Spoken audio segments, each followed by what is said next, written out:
कराची में खबर शामिल कंदासीं। शहीद मोहतरमा बेनज़ीर भुट्टो जी अरिड़हीं वरसी के मौके ते सूबाई वज़ीर सैयद नासिरुद्दीन शाह पंहिंजो पैगाम जारी किया है।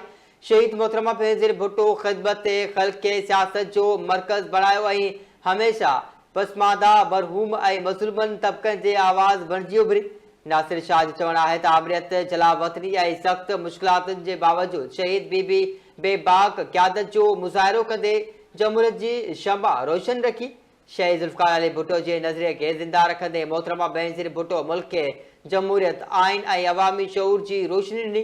शहीद मोहतरमा जी शहादत खां पोइ सदर आसिफ अली ज़रदारी जमहूरियत खे बचाईंदे पाकिस्तान खपे जो तारीख़ी नारो बुलंद कयो। चेयरमैन बिलावल भुट्टो ज़रदारी अॼु शहीद मोहतरमा बेनज़ीर भुट्टो जे विजन सोच ऐं अवाम दोस्त फ़लसफ़े जो हक़ीक़ी वारिस आहे।